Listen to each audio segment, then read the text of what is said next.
Hello dear student, स्वागत है आप सभी के आपके अपने dream RK study YouTube channel पर। कैसे हैं आप लोग? उम्मीद करते हैं ठीक होंगे।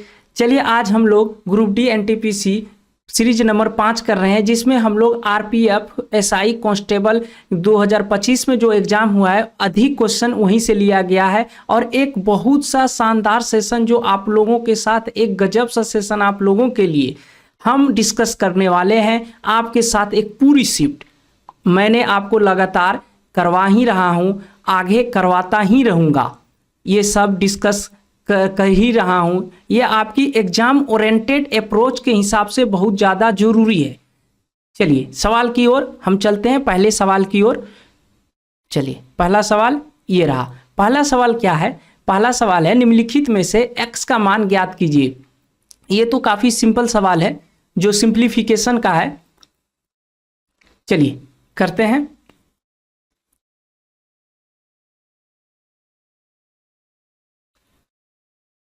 तो अब क्या करेंगे? ये इससे 6 सही 7/15 प्लस x बराबर 8 सही 3/5 है।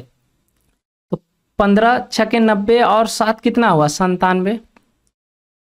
97/15 प्लस x बराबर क्या हो गया?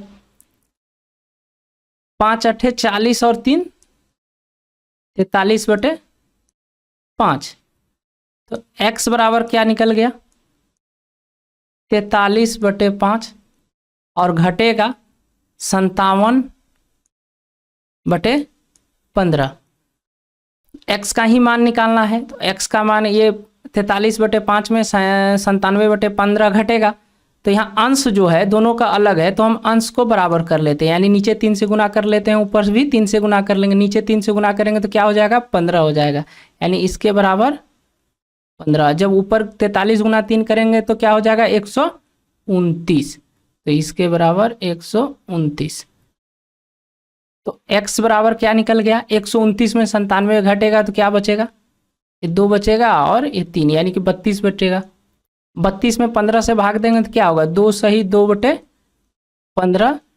इस सवाल का करेक्ट आंसर हुआ, यानी option number A is the correct option. आप लोग समझ में आ गया होगा। चलिए, इस सिंप्लीफिकेशन का काफ़ी सिंपल सवाल था जो आरपीएफ कांस्टेबल मार्च 2025 में पूछा गया है। चलिए आगे चलते हैं।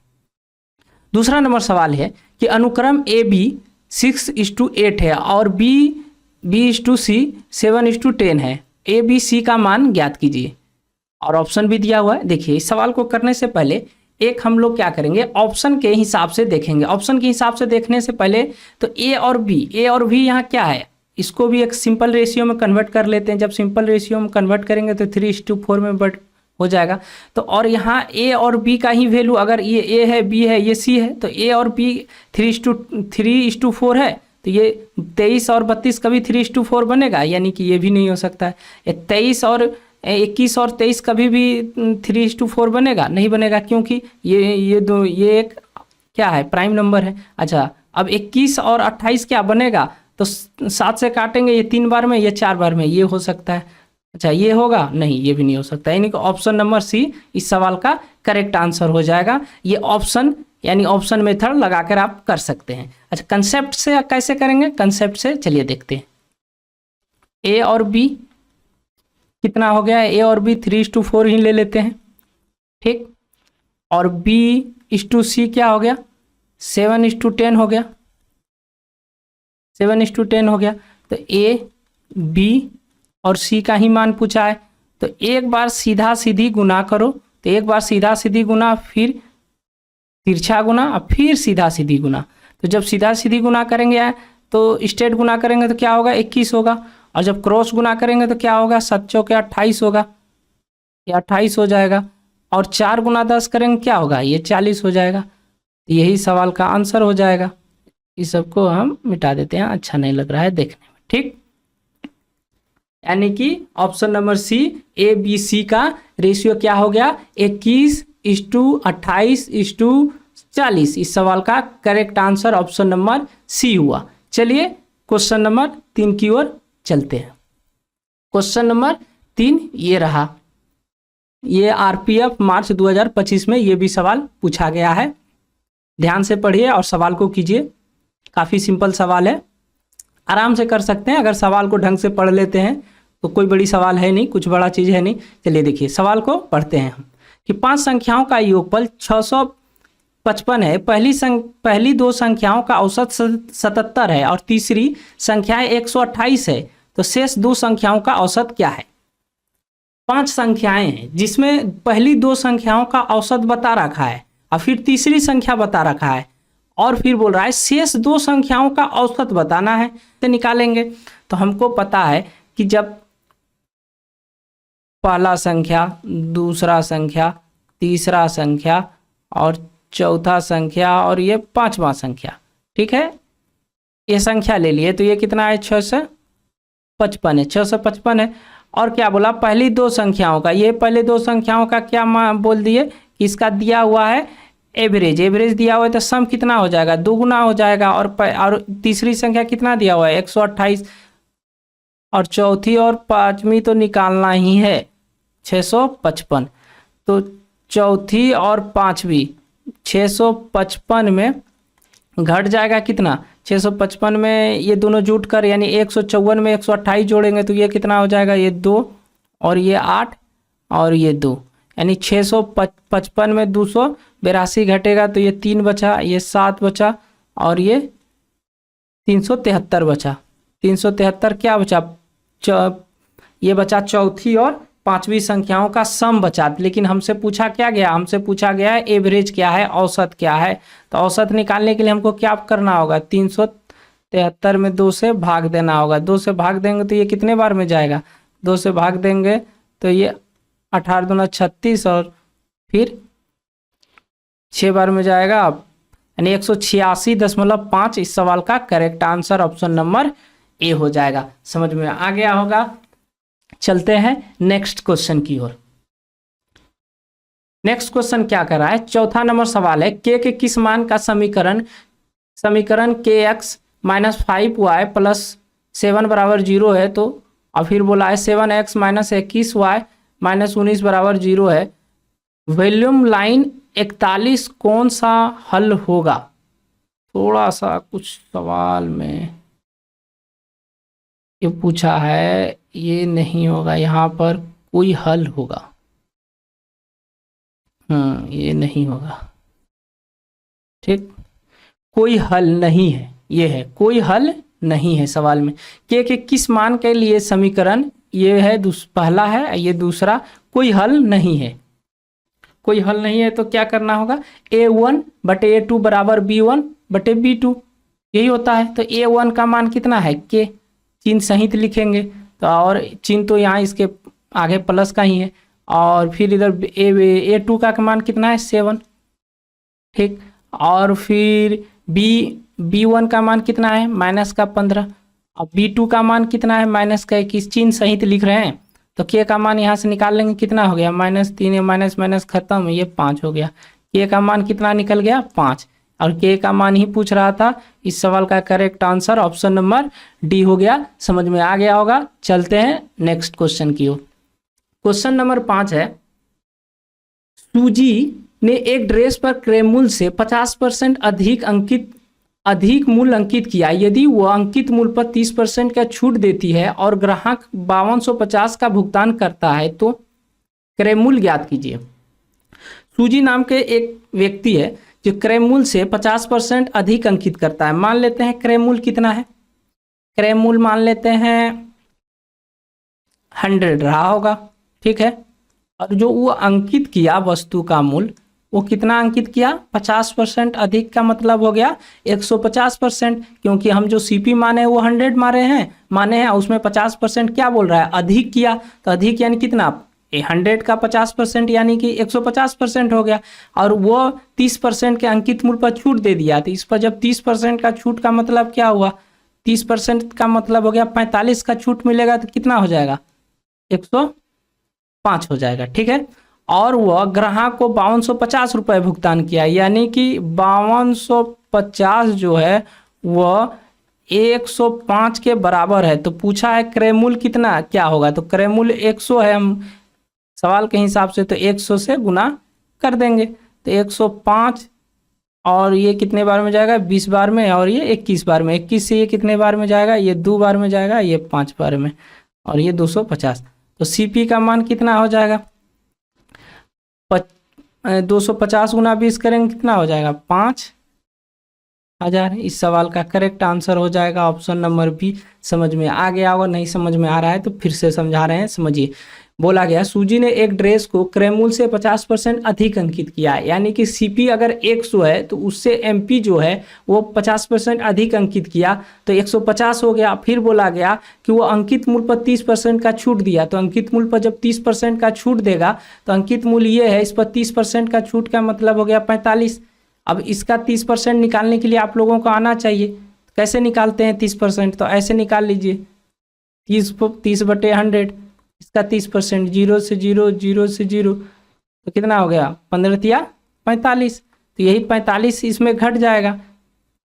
नहीं तो ऐसे कीजिए, कैसे कीजिए, दशमलव के साथ कर लीजिए, 150 एक अंक के बाद दशमलव लगाने पर वो 10% का वैल्यू निकलता है, तो 10% कितना हो जाएगा 15, तो 30% कितना हो जाएगा 45 हो जाएगा, 30% कितना हो जाएगा 45 हो जाएगा। इस तरह भी कर सकते हैं, कोई दिक्कत नहीं है। तो 45 हो गया, 105 हो गया। अब 105 का बता रखा है कि 5250 रुपये में उसने भुगतान किया उसने, लेकिन हमारे अनुसार तो 105 रुपये भुगतान किया है, तो 5250/105 कर दिए और पूछा क्रय मूल्य क्या है, तो क्रय मूल्य तो हम लोग 100 माने थे, 100 से गुना कर दिए, तो जो 100 से गुना किए तो वही 5000 आ गया। इस सवाल का करेक्ट आंसर 5000 हो गया होगा। आ गया समझ में। चलिए आगे बढ़ते हैं। आगे 6 नंबर सवाल क्या बोल रहा है, 6 नंबर सवाल बोल रहा है दुर्बल सिक्के के संग्रह में हर 4 गैर सोने के सिक्के के लिए एक सोने का सिक्का है, ठीक है। यदि संग्रह में 20 और सोने के सिक्के जोड़े जाते हैं तो सोने के सिक्के की संख्या और गैर सोने के सिक्के की संख्या का अनुपात 2:3 होगा। संग्रह में सिक्कों की कुल संख्या अब क्या होगी। सवाल थोड़ा अच्छा है, ध्यान से पढ़िए, आप लोगों को टाइम देते हैं, पढ़िए और बनाइए, 10 सेकेंड दे रहे हैं टाइम। पढ़िए, पहले सवाल को अच्छे से पढ़िए आप लोग, ठीक, पढ़िए।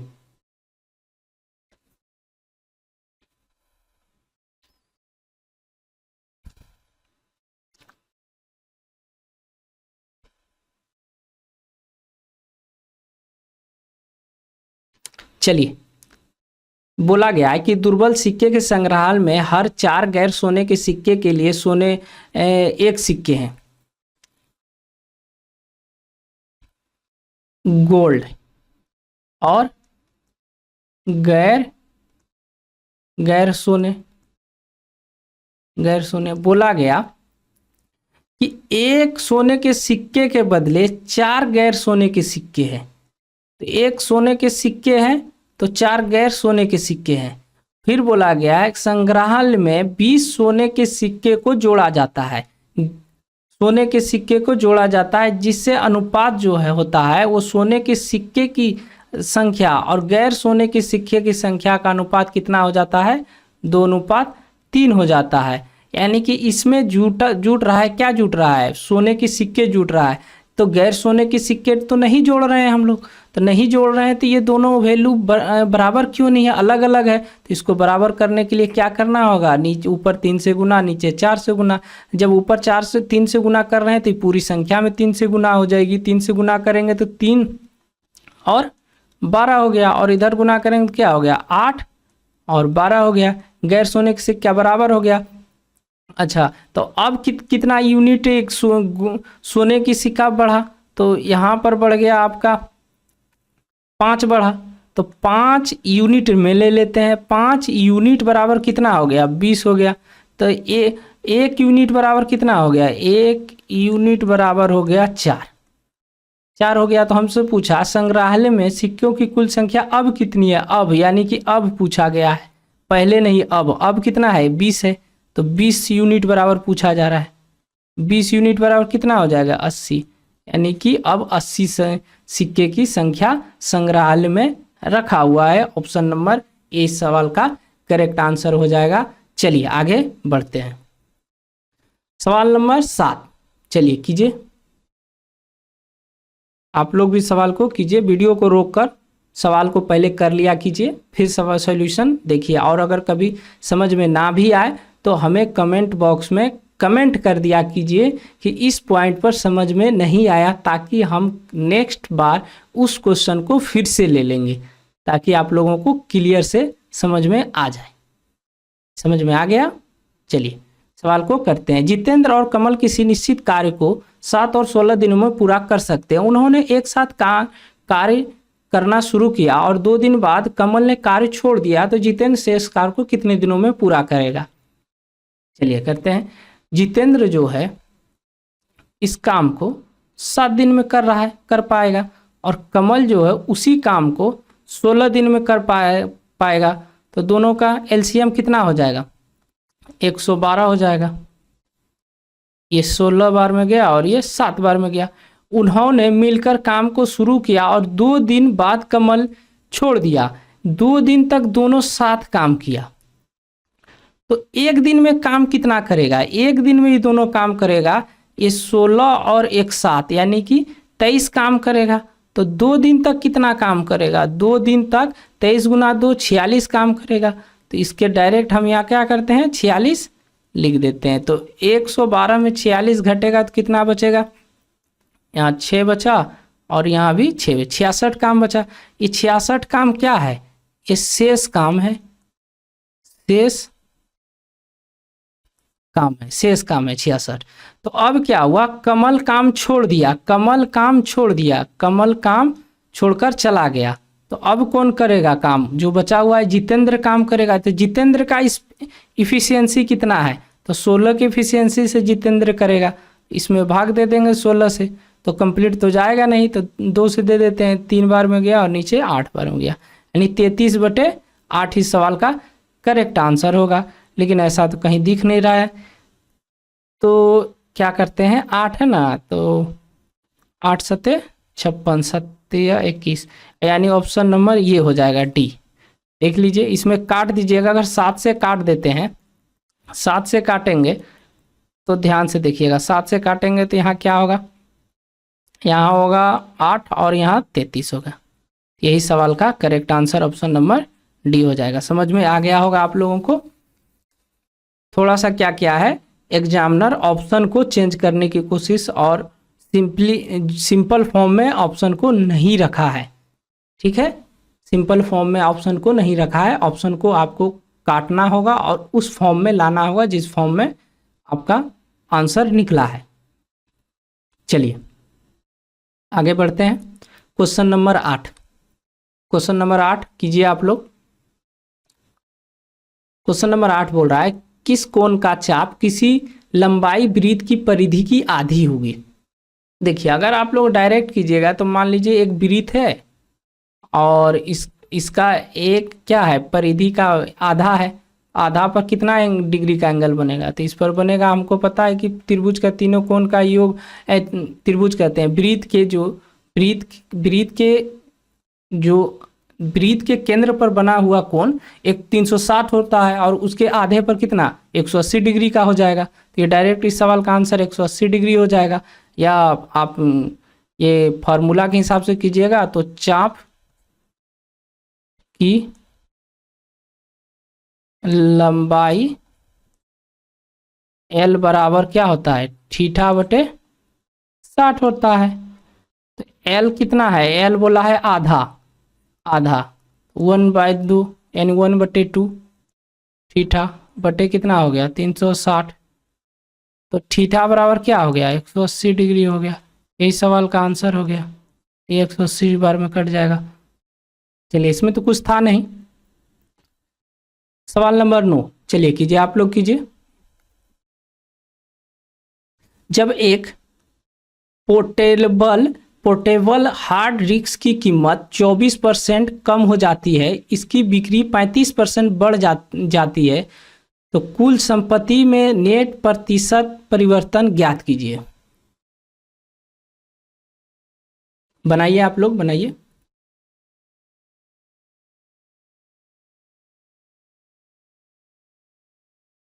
चलिए करते हैं हम अब।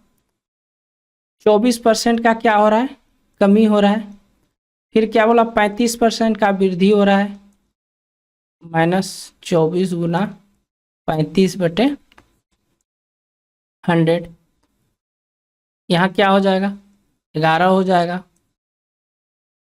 और इधर नीचे क्या है, डबल जीरो है तो रहने देंगे, इसमें छेड़छाड़ कुछ करेंगे नहीं।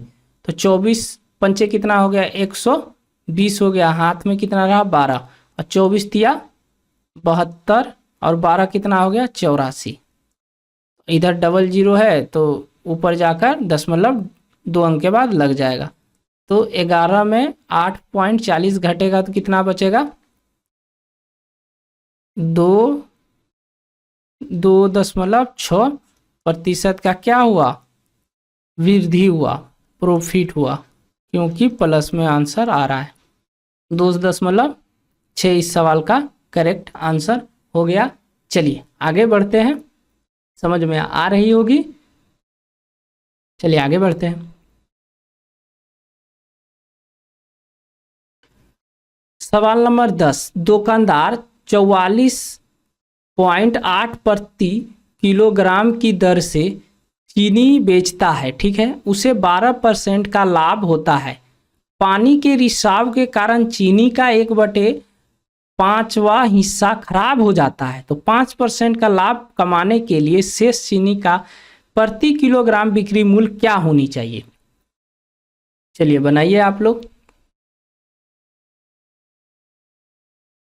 देखिए थोड़ा जो बीच बीच में 1-2 सवाल जो आ रहा है अलग, ये आरपीएफ का सवाल नहीं है, ये किसी ना किसी दूसरे एग्जाम में सीएचएसएल सीजीएल में पूछा गया सवाल है। तो आप लोग करने की कोशिश कीजिए और याद रखिए कहीं ना कहीं ये एग्ज़ाम में आने वाली एग्ज़ाम जो होने वाला है, ग्रुप डी, एनटीपीसी और भी कोई भी एग्ज़ाम, वहाँ ये सवाल आने वाला ही होगा, क्योंकि इस तरह का पैटर्न टीसीएस हमेशा पूछ रही है। इसीलिए इस सवाल को करना इस तरह का जरूरी है, इसलिए बीच बीच में हम रख देते हैं ये सब सवाल। चलिए क्या बोला कि 44.8 प्रति किलोग्राम की दर से बेचने पर उसे 12% का लाभ होता है। तो 12% का लाभ का मतलब क्या हुआ, लाभ का मतलब हुआ कि 112% बराबर हो गया 44.8 प्रति। तो 100% कितना हो जाएगा, 100% हो जाएगा, इससे ये कितने बार में कट जाएगा, ये इससे 0.4 बार में कट जाएगा। तो यहाँ कितना हो जाएगा, ये 40 प्रति किलोग्राम हो जाएगा, 40 प्रति किलोग्राम। ठीक, अब क्या बोला गया, अब बोला गया कि इस पर उसे 5% का लाभ कमाना है। तो जब ये 40 पर उसे 5% का लाभ कमाना है तो मतलब 105/100 हो जाएगा। और ये जो है, जो भी पहले मूल रहा होगा उसका वह 1/5 तो खराब ही हो गया, तो 4/5 ही तो बेचा होगा। तो ये इससे कट जाएगा कितने बार में, 10 बार में। और ये इससे कितने बार में कट जाएगा, 20 बार में। और यहाँ से ये 2 बार में, 2 से ये कितने बार में, 52.5। इस सवाल का 5 रुपये होगा इस सवाल का करेक्ट आंसर। समझ में आ गया आप लोगों को कि नहीं आया, फिर से हम समझा देते हैं। सवाल में बोल रहा है दुकानदार 44.8 प्रति किलोग्राम की दर से चीनी बेचने पर 12% की लाभ होता है। तो 112 बराबर 44.8 हुआ, तो 100% कितना हुआ, 40 रुपये हुआ, 40 रुपये हुआ। फिर बोला कि वो 5% का लाभ कमाना चाहता है, यानी 40 पर ही तो 5% का लाभ, तो 40 लिख दिए और यहाँ पर 105/100 लिख दिए। अब क्या बोला कि जो भी पहले क्वांटिटी रही होगी, मैंने रेट रहा होगा, अब उसका 1/5 तो खराब होगा, 4/5 ही तो सेल करेगा, तो वो 52.5% पर सेल करेगा, तब जाकर उसे 5% का प्रॉफिट होगा। आप लोगों को समझ में आ गई होगी। चलते हैं नेक्स्ट सवाल की ओर। सवाल नंबर 11, चलिए आप लोग कीजिए।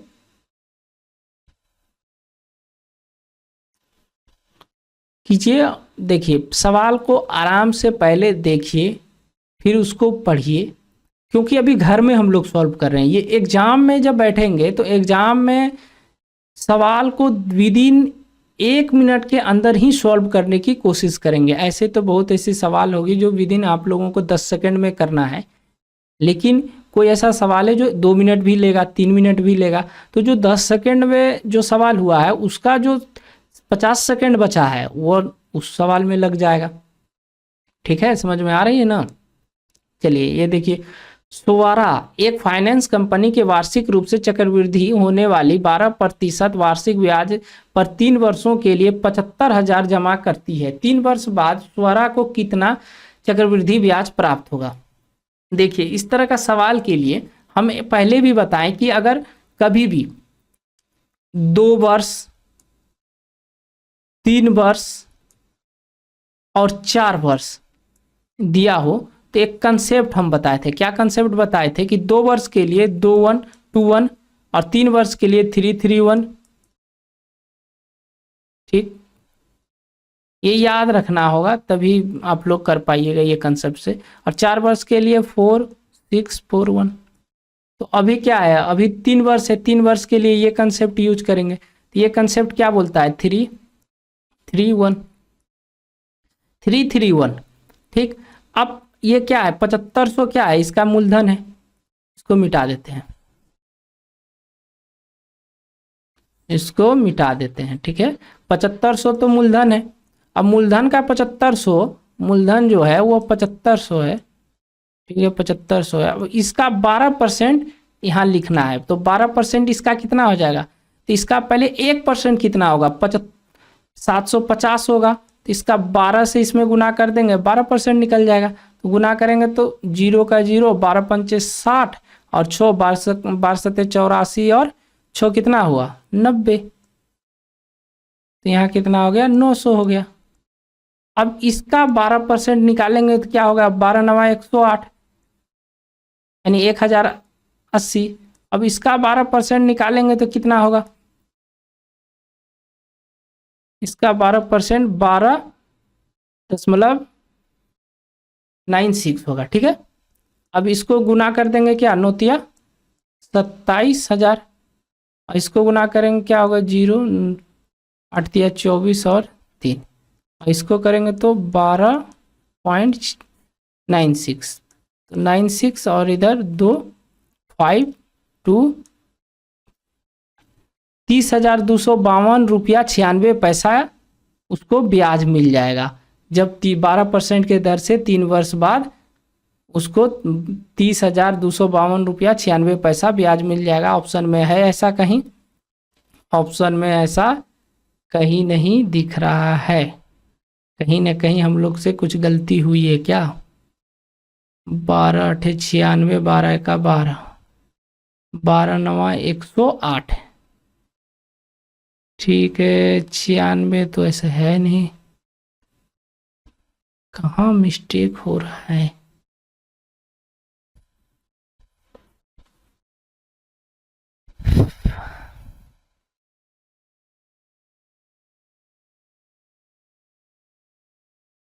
चलिए इसको बाद में देखते हैं हम। चलिए 12 नंबर सवाल की ओर चलते हैं। 12 नंबर सवाल क्या बोल रहा है, उस त्रिज्या खंड का केंद्रीय कोण का माप क्या होगी यदि उसका क्षेत्रफल 16 पाई है और त्रिज्या 8 है। ठीक, चलिए तो एरिया बराबर इसका क्या होता है, इसका होता है 360 थीटा बटे 360 पाई आर स्क्वायर होता है। तो एरिया हमको बता रखा है 16 पाई है और थीटा तो निकालना ही है और 360 पाई, आर का मान बता रखा है कितना 8, 8 गुना 8 हो गया, पाई से पाई खत्म, 8 से ये 2 बार में ख़त्म और 2 से ये 4 बार में ख़त्म और 4 से ये 90 बार में। तो थीटा बराबर क्या हो गया 90 डिग्री। इस सवाल का करेक्ट आंसर हो गया। इसमें कुछ था नहीं, ये फार्मूला का है त्रिज्या खंड का। अगर आप लोगों का फार्मूला याद है थीटा बटे 360 पाई आर स्क्वायर तो आराम से कर लीजिएगा। चलिए सवाल नंबर 13। सवाल नंबर 13 क्या है, 90 किलोमीटर की दूरी तय करने में अनिरुद्ध को बुरहान से 8 घंटे अधिक लगते हैं। यदि अनिरुद्ध अपनी चाल दुगुना कर देता है तो उसे बुरहान से 7 घंटे कम लगेगा। तो अनुरुद्ध की चाल ज्ञात कीजिए। अनुरुद्ध है, ठीक है, ये मान लेते हैं, और ये बुरहान है, भी मान लेते हैं, ठीक है। यदि अनुरुद्ध अपनी चाल को, तो अनुरुद्ध पर काम हो रहा है, तो अनुरुद्ध जो है, अनुरुद्ध अपनी चाल को दुगुना कर लेता है। यानी कि पहले अगर एक चाल था तो वो चाल अब दुगुना कर लेता है, ये स्पीड। जब स्पीड दोगुना कर रहा है तो टाइम तो कम लगेगा, टाइम 2 से 1 लगेगा। तब इसके बीच का अब अंतर कितना का, 8 घंटा इधर पहले अधिक लगता है और 7 घंटा कम। तो अंतर कितना का हो गया, अंतर यानी 1 यूनिट बराबर 15 का हो गया। यानी कि उसे अब पहले अब 30 घंटा लग रहा है, जब दोगुना चाल किया तो 15 घंटा ही लग रहा है उसे पहुंचने में, ठीक है। तो अनुरुद्ध की चाल बताएं, तो अनुरुद्ध की चाल कितना हो जाएगा। हमको पता है कि 90 किलोमीटर पर घंटा, 90 किलोमीटर दूरी है, और उसको चाल जो है वो 30 किलोमीटर था, तो 3 घंटा लगेगा। 3 किलोमीटर पर घंटा लगेगा उसको तय करने में, ठीक है। चलिए, अक्षरा और सिद्धार्थ बिंदु P से Q तक क्रमशः 8 किलोमीटर प्रति घंटे और 10 किलोमीटर प्रति घंटे की दर से 72 किलोमीटर की दूरी तय करते हैं। सिद्धार्थ पहले Q बिंदु पर पहुंचता है और तुरंत वापस लौटता है, और बिंदु R पर अक्षरा से मिलता है। तो P से R के बीच की दूरी बताएं, ठीक। ये कैसे करेंगे, ये 2 बिंदु है, 2 बिंदु क्या है, P और Q है। अक्षरा और सिद्धार्थ जो है वह, अक्षरा का जो स्पीड है, ये अक्षरा का स्पीड है 8 किलोमीटर पर घंटा, ठीक, ध्यान से सवाल को समझिएगा। और सिद्धार्थ का जो स्पीड है वो 10 किलोमीटर पर घंटा है, 10 किलोमीटर, अच्छा से लिख देते हैं, 10 किलोमीटर पर घंटा है, ठीक है। जब ये दौड़ कर रहा है तो सिद्धार्थ जो है वह जाता है ऐसे ऐसे दौड़कर, और फिर वो वापस आ जाता है, और यहाँ कहीं एक बिंदु पर उसे मुलाकात हो रहा है इस तरह। तो वो बिंदु आर है, वो बिंदु आर है। तो जहाँ मुलाकात हो रहा है तो ये दोनों का टाइम तो सेम है, तो टाइम सेम है, यानी स्पीड का जो रेशियो है, जो रेशियो आएगा, ये दोनों का क्या आएगा रेशियो, 8:10 आएगा। तो जो इसका डिस्टेंस का रेशियो क्या आ जाएगा, तब डिस्टेंस को रेशियो भी सेम ही आ जाएगा, क्योंकि टाइम सेम है। क्योंकि जितना टाइम इसको यहाँ से यहाँ तक आने में, सिद्धार्थ को यहाँ से यहाँ तक पहुँचने में लग रहा है, उतना ही टाइम अक्षरा को यहाँ से यहाँ तक आने में लग रहा है। तो यहाँ पर रेशियो निकालेंगे तो 4:5 ये रेशियो निकल जाएगा, ठीक। तो ये रेशियो निकल गया, तो दूरी कितना निकल गया, दूरी 9 निकल गया। और दूरी बता यहाँ कितना रखा है, बता रखा है 72, लेकिन 72 नहीं होगा, क्योंकि इधर से भी 72 और इधर से भी 72, 72 दूना कितना हो गया, 144। तो ये कितने गुना हुआ, ये 16 गुना हुआ। तो हमसे पूछा क्या है, हमसे पूछा है P और R के बीच की दूरी, P और R के बीच, यानी कि जितना दूरी अक्षरा तय कर रहा है उसी का पूछ रहा है। तो अक्षरा कितना दूरी, 16 दूरी तय कर रहा है, 16 चके 64 किलोमीटर इस सवाल का, 64 किलोमीटर इस सवाल का करेक्ट आंसर होगा। समझ में आ गया होगा। चलिए आगे चलते हैं, सवाल नंबर 8 कीजिए आप लोग।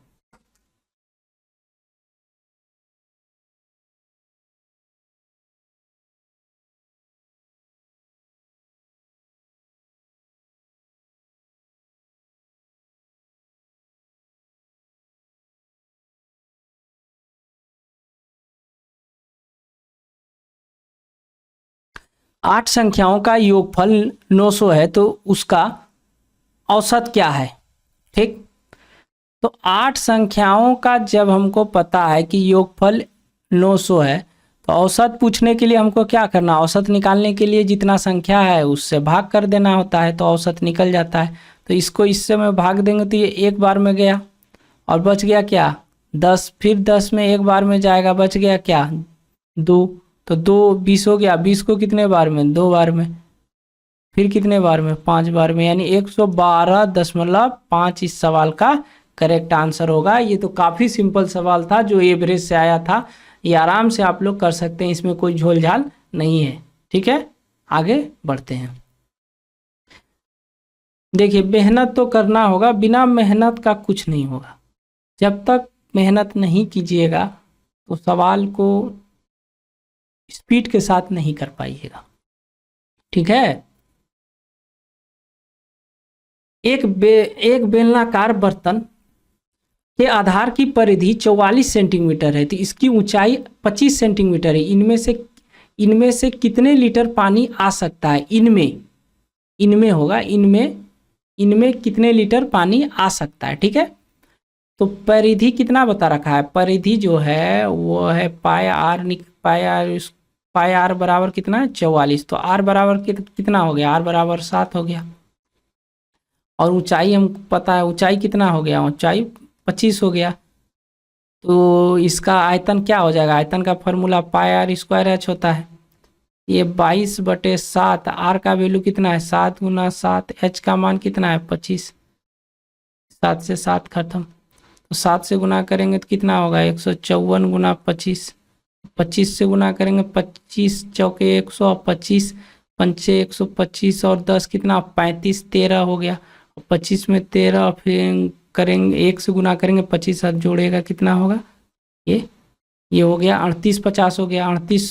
3850 सेंटीमीटर क्या हो जाएगा? क्यूब उसका आयतन हो जाएगा। लेकिन आयतन तो हमसे पूछा नहीं, तो इसमें पूछा गया लीटर, कितना लीटर पानी आएगा।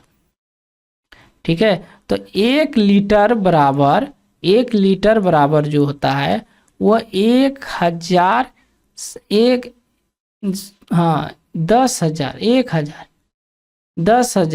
10,000 सेंटीमीटर क्यूब होता है। ठीक है, तो एक सेंटीमीटर क्यूब बराबर कितना होगा? 1 सेंटीमीटर क्यूब बराबर होगा 10,000।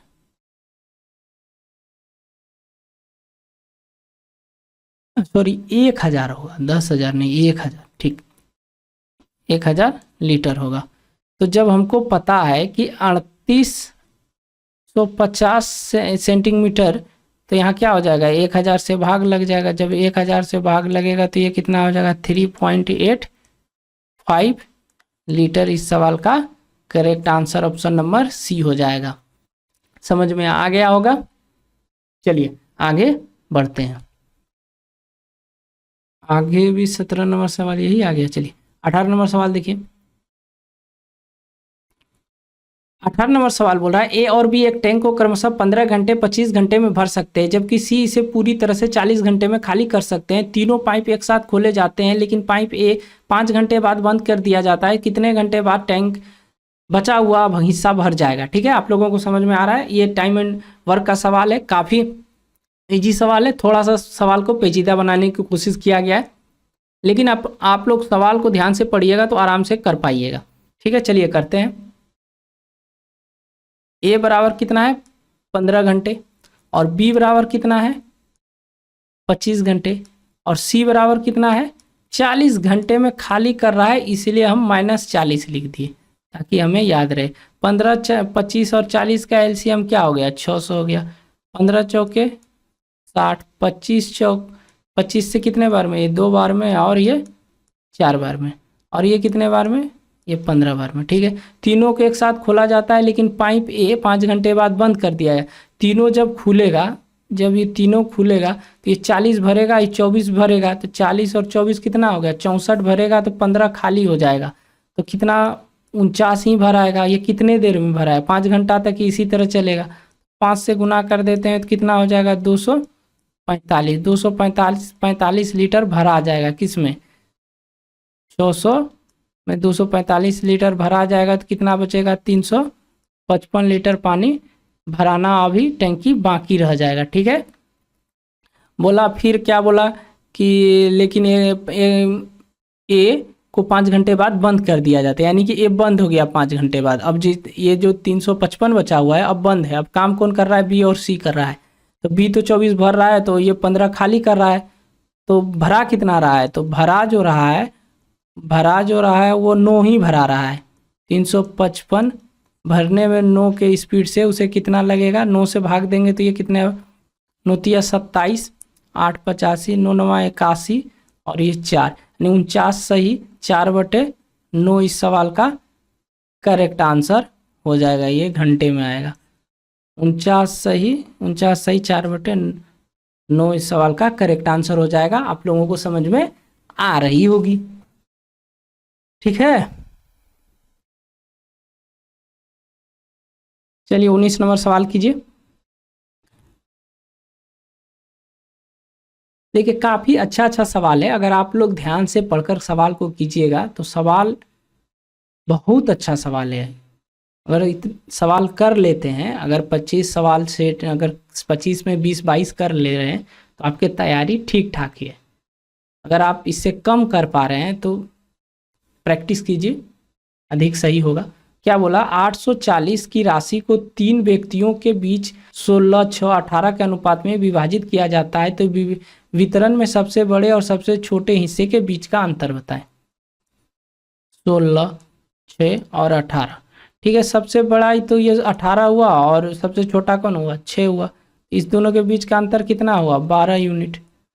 12 यूनिट का ही मान पूछा है और सबके बराबर यानी 840 रुपये तीनों में ही बांटा गया, यानी इसी रेशियो में। तो 16, 6, 22 और 18 कितना हो गया, 40, यानी 40 यूनिट बराबर बता रखा है कितना।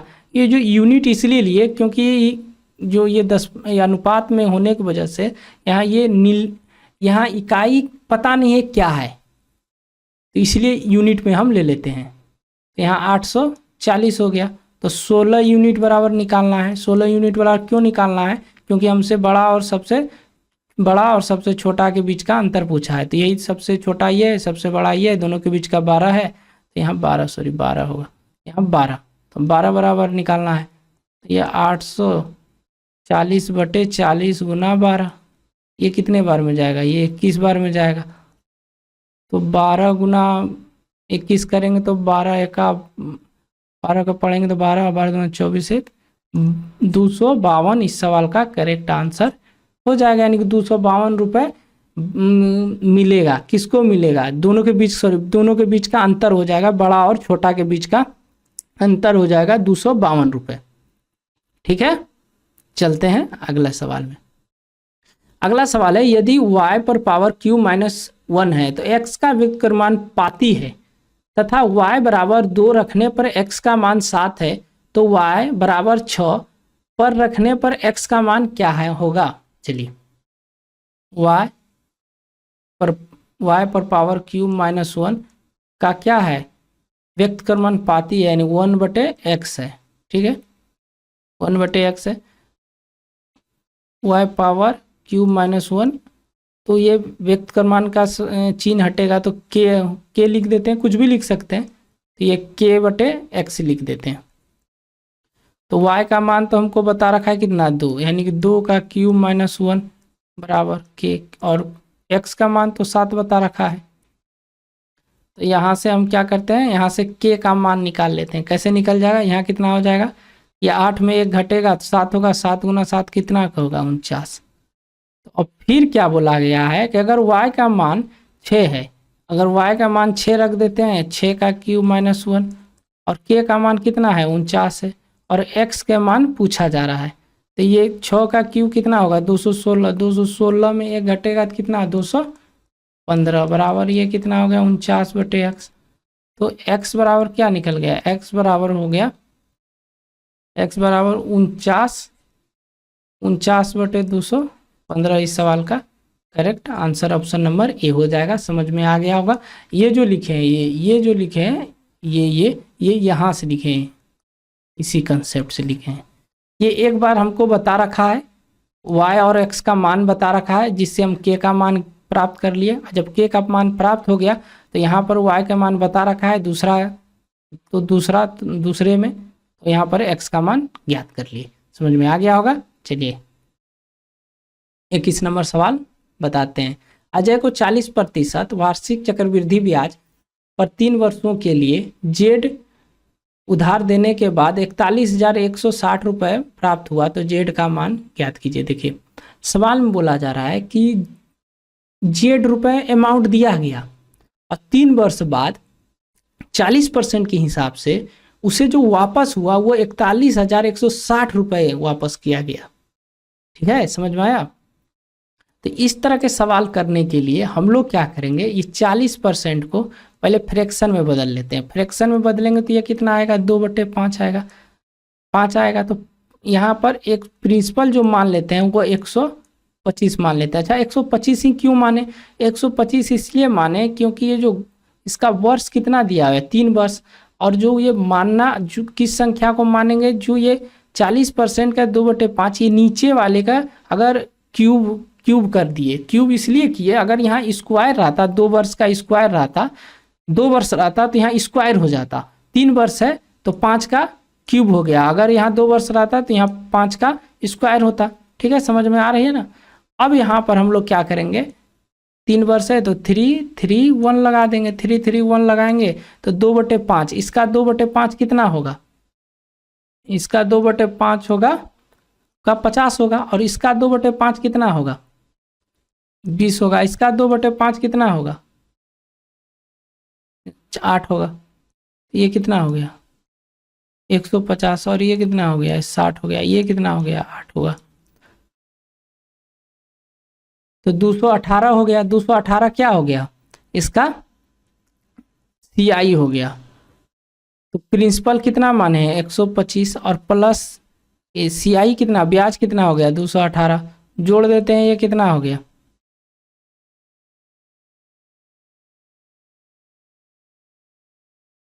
343 हो गया। 343 बराबर बता रखा है कितना, 41,160 रुपया है। और हमसे निकालना कितना है, 125 का निकालना है।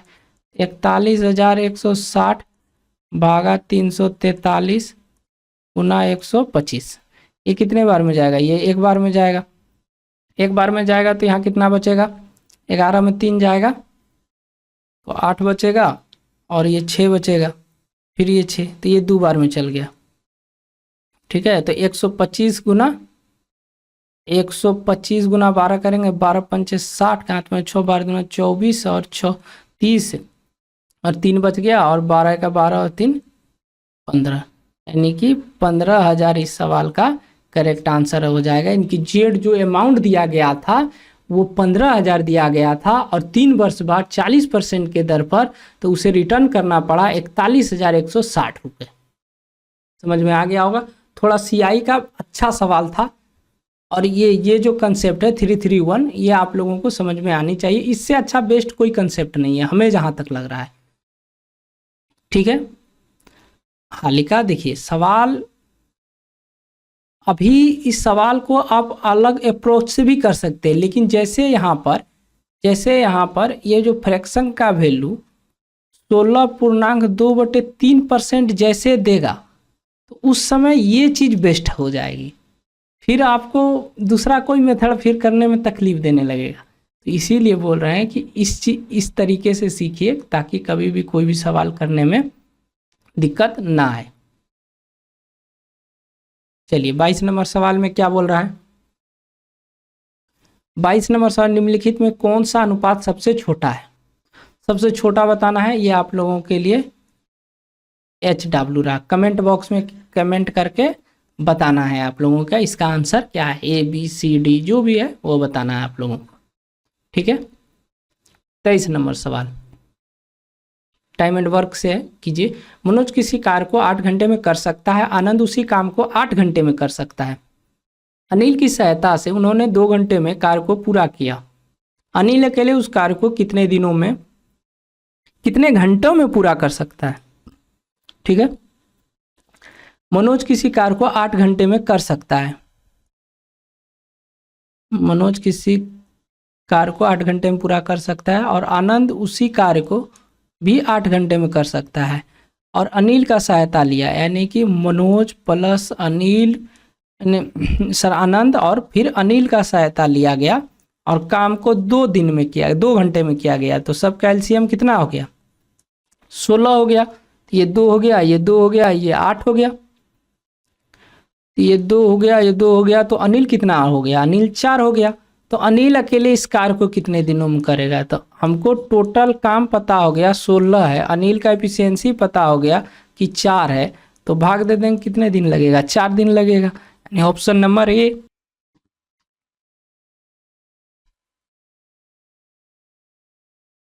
24 नंबर सवाल है, ए और बी 76 और 37 और 52 के अनुपात में धन का निवेश किया, यदि वर्ष के अंत में 3850 का कुल लाभ कमाया तो बी और सी का शेयर के बीच का अंतर बताएं। 76 अनुपात 37 अनुपात 52, ठीक है, सबको जोड़ देते हैं, सबको जोड़ेंगे तो कितना हो गया, 6 और 7 कितना, 13, 13 2 15 का हाथ में 1, 6 और 3 9, 9 और 7 16, 16 बराबर कितना हो गया 3850। और बी और सी के शेयर के बीच का अंतर, इसके बीच का अंतर पूछा रहा है, इसके बीच का अंतर कितना हो जाएगा 15, तो 15 से गुना कर देंगे, 15 से ये काटेंगे, 11 बार में गया, 11 से ये कितने बार में जाएगा 350 बार में जाएगा। इस सवाल का आंसर 350 हो जाएगा।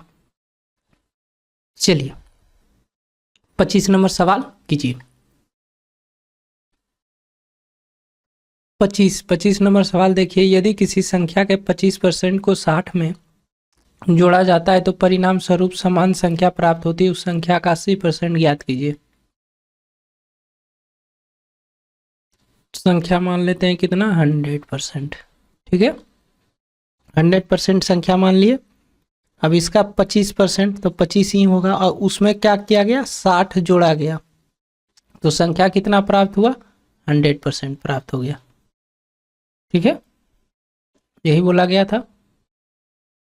तो इधर ये 75% बराबर कितना निकल गया 60, तो हमसे कितना परसेंट बराबर पूछा गया है 80% बराबर पूछा गया है। 60/75 गुना 80, तो ये कितने बार में गया 15 बार में, ये 16 बार, ये 4 बार, कितना हो गया 64। इस सवाल का करेक्ट आंसर 64। चलिए इस सवाल में कुछ था नहीं, परसेंटेज का सवाल था, आप लोग कर लीजिएगा। चलिए अगर आप लोगों को वीडियो अच्छा लग रही है तो वीडियो को लाइक कीजिए और चैनल को भी क्या कीजिए सब्सक्राइब कीजिए, ठीक, चैनल को सब्सक्राइब कीजिए। दोस्तों को बताइए, थोड़ा अभी नया चैनल है, आप लोग सपोर्ट कीजिएगा तो जल्दी ही चैनल ग्रो कर जाएगी। और आप लोगों के लिए भी ओके बाय, गुड नाइट, जय हिंद।